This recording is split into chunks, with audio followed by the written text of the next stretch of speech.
শুভেচ্ছা সবাইকে। শুরু করছি বাংলাদেশ টেলিভিশনের অর্থ শিল্প বাণিজ্য বিষয়ক সাপ্তাহিক আয়োজন এই সপ্তাহের অর্থনীতি। আর পুরো অনুষ্ঠান জুড়েই আপনাদের সাথে আছি আমি ফারজানা ইয়াসমিন নিসা। মূল অনুষ্ঠানে যাওয়ার আগে দর্শক দেখে নেব কি কি থাকছে আমাদের আজকের পর্বে। চায়ের সাম্রাজ্যে এখন দেশীয়দের আধিপত্য, উৎপাদনে কমছে ব্রিটিশদের ভাগ, বাড়ছে দেশীয়দের। ব্যবসা ও বাণিজ্য বৃদ্ধির লক্ষ্যে বাংলাদেশ ও ভুটানের মধ্যে চলতি মাসেই প্রিফারেন্সিয়াল ট্রেড এগ্রিমেন্ট পিটিএ চুক্তি স্বাক্ষরিত হবে। করোনা মহামারীর মধ্যে কর্মসংস্থান টিকিয়ে রাখা সহ বিভিন্ন খাতে যথাযথ পদক্ষেপ নিয়েছে সরকার, অভিমত বিশেষজ্ঞদের। থাকছে পুঁজিবাজারের বিশ্লেষণ সহ অর্থনীতির নানা খোঁজখবর। চা বাগান সংস্কার ও যন্ত্রপাতি আধুনিকায়নে বিনিয়োগ বাড়িয়েছে দেশি শিল্প গ্রুপগুলো। ফলে কয়েক বছরে চায়ের উৎপাদন প্রত্যাশা ছাড়িয়েছে। পাশাপাশি চা চাষের আওতা বাড়াতে চা বোর্ডের নেওয়া প্রকল্পগুলো রাখছে গুরুত্বপূর্ণ ভূমিকা। সংশ্লিষ্টরা মনে করছেন উৎপাদনের পরিমাণ ও পণ্যের বৈচিত্র্যে চা শিল্পে আরও সাফল্য অর্জিত হবে দেশীয় শিল্প গ্রুপের হাত ধরেই। একটি কুড়ি দুটি পাতা রতনপুর বাগিচায়, কোমল কোমল হাত বাড়িয়ে লক্ষ্মী আজো তোলে, ও লক্ষ্মী আজো তোলে।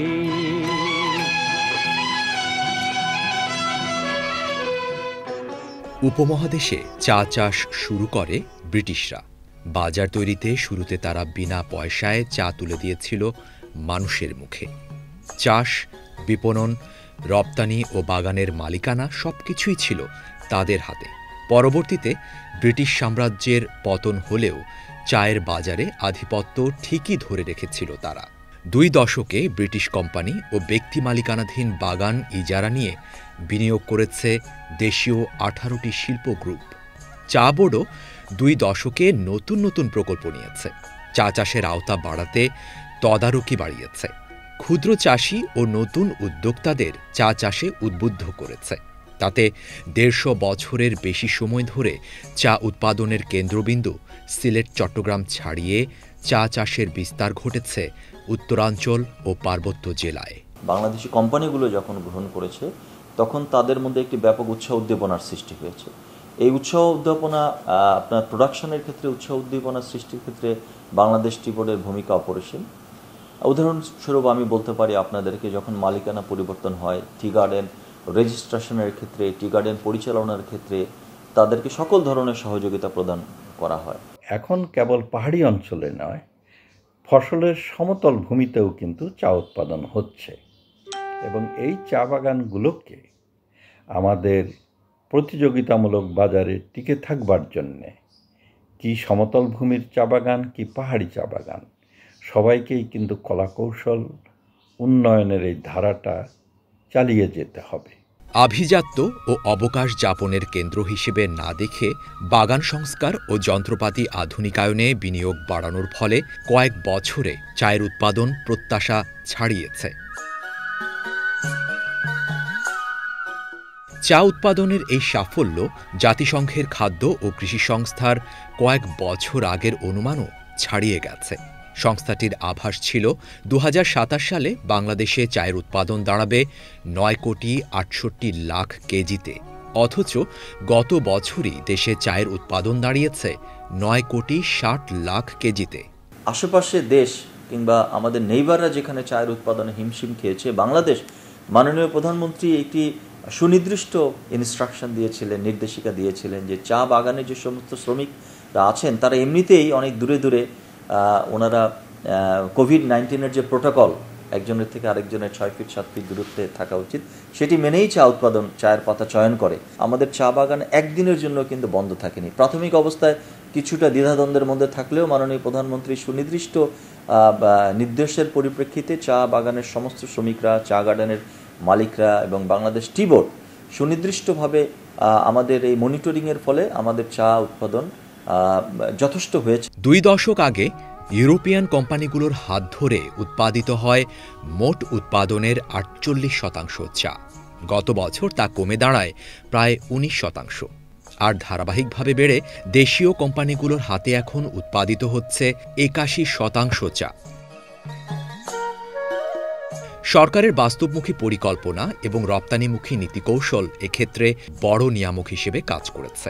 আমাদের দেশীয় যে চা বাগান মালিকগণ আছেন, তারা নতুন নতুন উদ্যম, কলাকৌশল, প্রযুক্তি এগুলোকে নিয়ে এই বাগানগুলোকে ঢেলে সাজালেন, পরিচর্যা করলেন, নতুন কলাকৌশল প্রয়োগ করলেন। তার ফলে খুব দ্রুত আমাদের চায়ের উৎপাদন বেড়ে গেছে। বিশেষজ্ঞরা বলছেন, চা উৎপাদনে বাংলাদেশকে বিশ্বে শক্ত অবস্থান করে নিতে হলে শুধু ব্ল্যাক টি উৎপাদনে আটকে না থেকে বৈচিত্র্যপূর্ণ চা উৎপাদনে নজর দিতে হবে। একই সঙ্গে চা শিল্পের শ্রমিকদের জীবনমান উন্নয়নে ও দক্ষতা বাড়াতে হবে, যেটি চায়ের উৎপাদনের স্বার্থেই জরুরি। আর সরকারের হয়ে জরুরি সেই কাজটি করছে চা উন্নয়ন বোর্ড।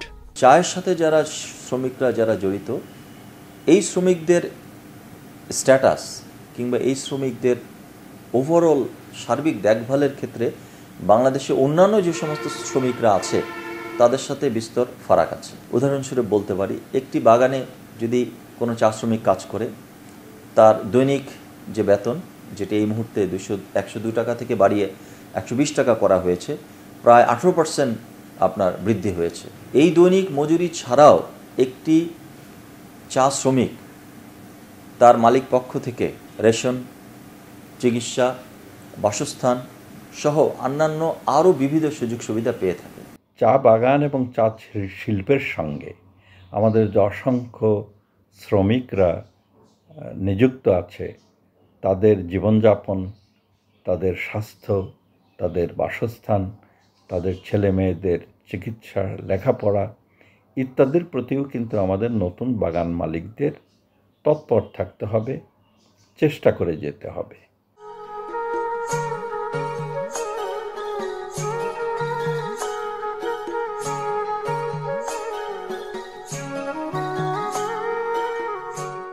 করোনা মহামারীর মধ্যে কর্মসংস্থান টিকিয়ে রাখা সহ বিভিন্ন খাতে যথাযথ পদক্ষেপ নিয়েছে সরকার।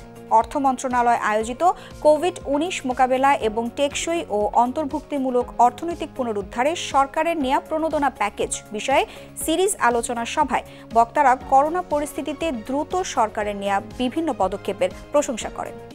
করোনা ভাইরাসের সংক্রমণ মোকাবেলা এবং টেকসই ও অন্তর্ভুক্তিমূলক অর্থনৈতিক পুনরুদ্ধারে সরকারের নেওয়া প্রণোদনা প্যাকেজ নিয়ে ধারাবাহিক মতবিনিময় সভার আয়োজন করছে অর্থ বিভাগ। প্রথম সভায় বর্তমান পরিস্থিতিতে কর্মসংস্থান টিকিয়ে রাখা ও অর্থনীতির সামগ্রিক চাহিদা ও সরবরাহ ব্যবস্থা স্বাভাবিক অবস্থায় ফিরিয়ে আনার উপর আলোচনা করা হয়। সভায় দাতা সংস্থার প্রতিনিধি এবং অংশীজনরা করোনা সংক্রমণের কারণে সৃষ্ট অর্থনৈতিক সংকট মোকাবেলায় সরকারের নেওয়া বিভিন্ন পদক্ষেপের প্রশংসা করেন এবং নানা সুপারিশ তুলে ধরেন। Our humble request would be to extend the current tenure of the loan package to at least 5 years and at least a moratorium. Instead of 6 months, we need a moratorium of 1 year. Japan realized the importance of providing assistance under this pandemic situation to the government of Bangladesh. Particularly, we thought it's important because Bangladesh made a really quick response to the measures. So in light of its determination on the part of the government of Bangladesh, corona পরিস্থিতিতে অর্থনৈতিক পুনরুদ্ধারে 1,21,000 কোটি টাকার বিশাল প্রণোদনা package বাস্তবায়ন করছে সরকার। এক্ষেত্রে সামাজিক নিরাপত্তা, কৃষি, শিল্প খাত, ক্ষুদ্র, মাঝারি ও নারী উদ্যোক্তা সহ সব খাতেই সমান গুরুত্ব দিচ্ছে সরকার। For the future, it is a take-home lesson for us how we are going to approach economic activities between the countries, between the nations, among the nations, and among individuals. I think this is going to be very important. আমরা অনেকগুলো পদক্ষেপ নিয়েছি, 21টা সম্ভবত package দেওয়া হয়েছে। আমাদের export ক্ষেত্রে প্রণোদনা দেওয়া হয়েছে। সেই সময় সেই টাকাটা কিন্তু রিয়েলি সাহায্য করেছে এবং ঘুরে দাঁড়াতে তারা পেরেছে এই সেক্টর, সত্যি কথা। কিন্তু এখন যেটা বলতে চাই, যেটা হলো আবার কিন্তু সেই চিন্তা আবার সবার মাথায় ঢুকেছে যে নতুন যে সেকেন্ড ওয়েভ এসেছে, তাতে করে আবার এর উপরে প্রভাব পড়ে কি না, এবং পড়ার সম্ভাবনা প্রবল। সেই জন্য চিন্তা করতে হবে আমাদের। দর্শক, এবার এক নজরে দেখে আসব দেশ বিদেশের পুঁজিবাজার সমূহের সর্বশেষ আপডেট।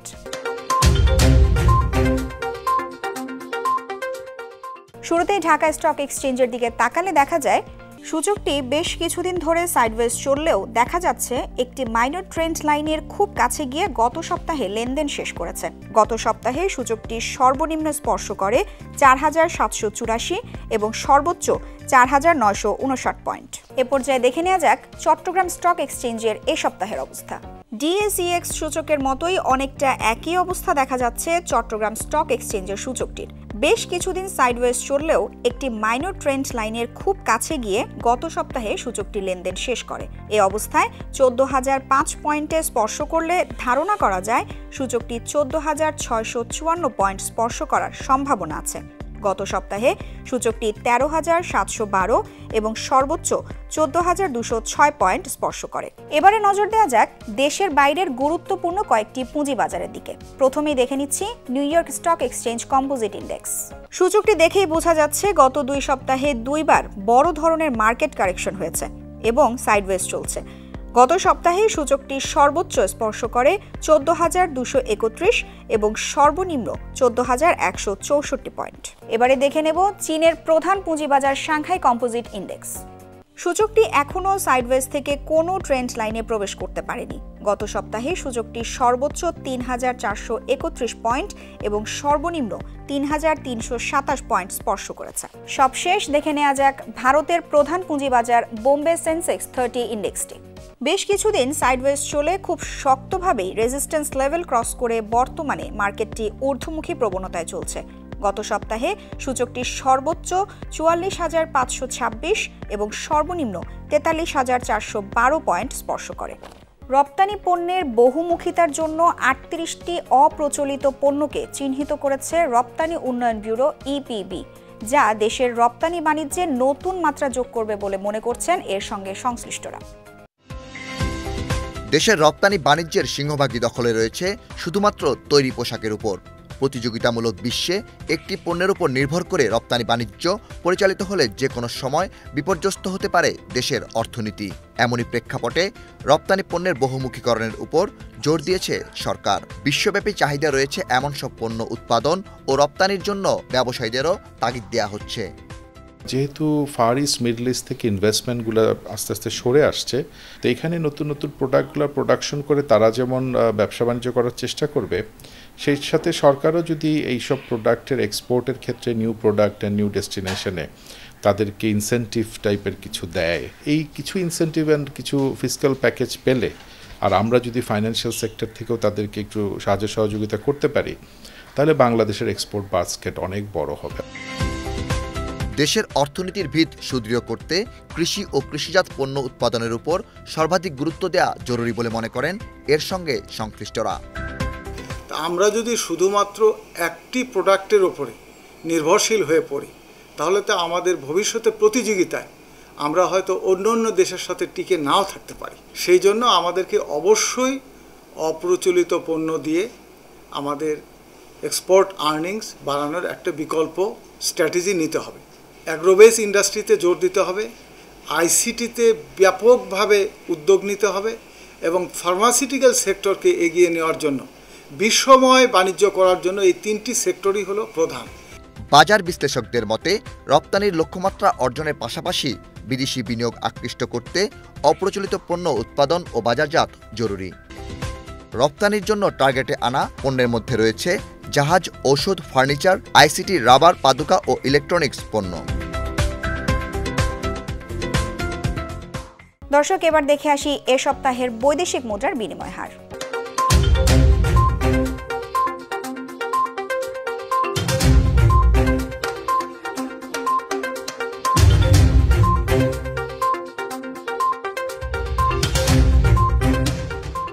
এবার আমাদের নিয়মিত সেগমেন্ট সফল উদ্যোক্তার গল্প।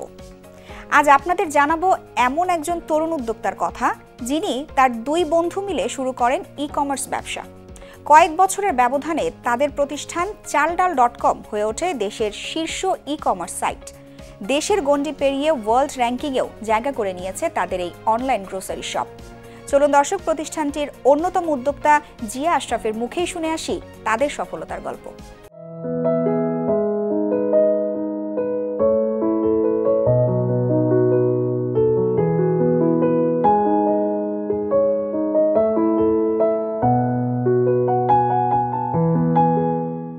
চাল ডাল শুরু করার গল্পটা এরকম যে যে ডিজিটাল বাংলাদেশ হচ্ছে, আমাদের মাননীয় প্রধানমন্ত্রী ডিজিটাল বাংলাদেশ নিয়ে এত স্বপ্ন দেখাচ্ছে আমাদেরকে, তো আমরা চিন্তা করলাম যে এরকম একটা কিছু করা যায় কিনা যেটা আলিবাবা বা অ্যামাজনের মতো বাংলাদেশে আমরা বাংলাদেশের লোক বাংলাদেশে একটা বানাবো আর কি। তো এইভাবে আমাদের যাত্রাটা শুরু হয়। আমরা তিনজন মিলে প্রথমে এই আইডিয়াটাকে লক করলাম যে আমরা এটা করব বাংলাদেশে, অ্যান্ড বাংলাদেশে গ্রসারি ই কমার্সের একটা বিজনেস আমরা স্টার্ট করব।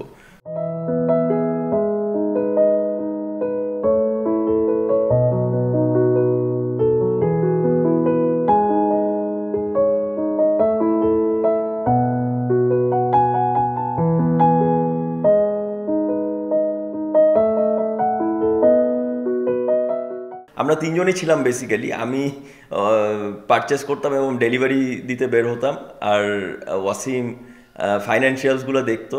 তো এইভাবে আমরা তিনজন মিলেমিশে কাজগুলো করতাম। তো তারপরে প্রায় 1 মাস পরে যখন আমাদের অর্ডার ধরেন যে 10-এর অধিক হলো, তখন কিন্তু আমরা আস্তে আস্তে করে 2-1 নিলাম, যেটা ডেলিভারি করার জন্য 2জনকে নিলাম। তারপরে আমরা আস্তে আস্তে কল সেন্টার হ্যান্ডেল করার জন্য 1জনকে নিলাম। তো এই 3-4 জন 5 জন করতে করতে আজকে আমাদের প্রায় 1550 লোক কাজ করতেছে চাল ডালে।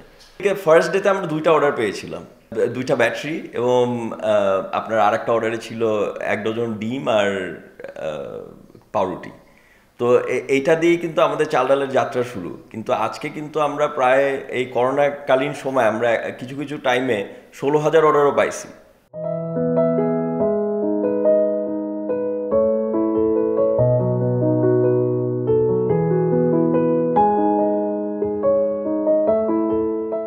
আমাদের একটা ভেজিটেবল নেটওয়ার্ক আমরা করেছি, যে নেটওয়ার্কে আমরা গ্রামের যে কৃষক, সেই কৃষকের কাছ থেকে যেন তার ফসলটাকে আরও ভালোভাবে আমরা কালেকশন করতে পারি, সেই জন্য আমরা কিছু কিছু হাব বসিয়েছি নিয়ার দ্য ভিলেজেস, যাতে ওখানের থেকে তারা কালেকশন করে আমাদের কাছে ডিরেক্টলি এই জিনিসটা পাঠাতে পারে। তাতে ওনারাও বেটার প্রাইসিং পায়, আমরাও বেটার প্রোডাক্ট পাই, অ্যান্ড আমরাও আমাদের প্রাইসিংটা কিছুটা কন্ট্রোল করতে পারি ফর আওয়ার কাস্টমার্স।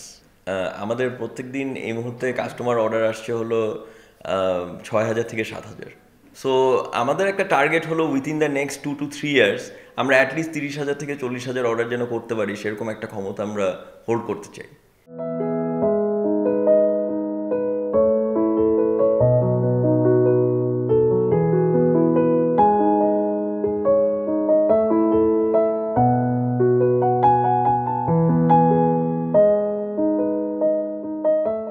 আমাদের সবশেষ আয়োজন অর্থনীতির খোঁজ খবর, আর তা দেখার আমন্ত্রণ জানিয়ে বিদায় নিচ্ছি আমি ফারজানা ইয়াসমিন নিসা। দেখা হবে আগামী পর্বে অর্থনীতির নানা আয়োজন নিয়ে। ততদিন সবাই সুস্থ ও নিরাপদে থাকুন, আর করোনা ভাইরাস থেকে বাঁচতে স্বাস্থ্যবিধি মেনে চলুন। বাংলাদেশ ও ভুটানের মধ্যে ব্যবসা ও বাণিজ্য বৃদ্ধির লক্ষ্যে এই মাসে প্রিফারেন্সিয়াল ট্রেড এগ্রিমেন্ট PTA চুক্তি স্বাক্ষরিত হবে। বাংলাদেশে ভুটানের নবনিযুক্ত রাষ্ট্রদূত রিনচেন কোয়েনসিল বলেছেন, PTA এর সব প্রয়োজনীয় প্রক্রিয়া ইতোমধ্যে সম্পন্ন হয়েছে। ভুটানের রাষ্ট্রদূত গণভবনে প্রধানমন্ত্রী শেখ হাসিনার সঙ্গে এক সৌজন্য সাক্ষাৎ করতে গেলে চুক্তির বিষয়টি অবগত করেন। ভুটানকে বন্ধুত্বপূর্ণ প্রতিবেশী দেশ হিসেবে উল্লেখ করেন প্রধানমন্ত্রী শেখ হাসিনা। দুই দেশের মধ্যে বিভিন্ন ক্ষেত্রে সহযোগিতার কথা উল্লেখ করে শেখ হাসিনা আশা প্রকাশ করেন, আগামী দিনগুলোতে এই সহযোগিতা অব্যাহত থাকবে।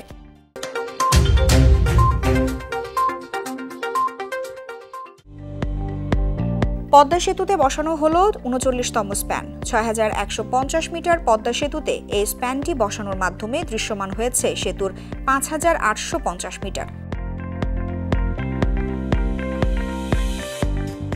৩৯তম এই স্প্যানটি বসানোর ফলে আর বাকি থাকলো মাত্র 2টি স্প্যান। আগামী বিজয় দিবসের আগেই বাকি 2টি স্প্যান বসানো সম্পন্ন হবে। নির্মাণ কাজ শেষে 2021 সালে সেতুটি সর্বসাধারণের জন্য খুলে দেওয়া হবে বলে আশা করা হচ্ছে।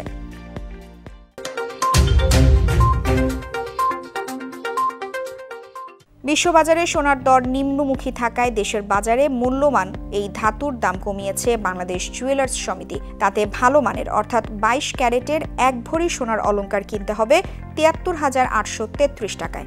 সোনার নতুন দাম কার্যকর হওয়ায় 21 ক্যারেট প্রতি ভরি 70,684 টাকা, 18 ক্যারেট 61,936 টাকা এবং সনাতন পদ্ধতির সোনার অলংকার প্রতি ভরি বিক্রি হচ্ছে 51,613 টাকায়।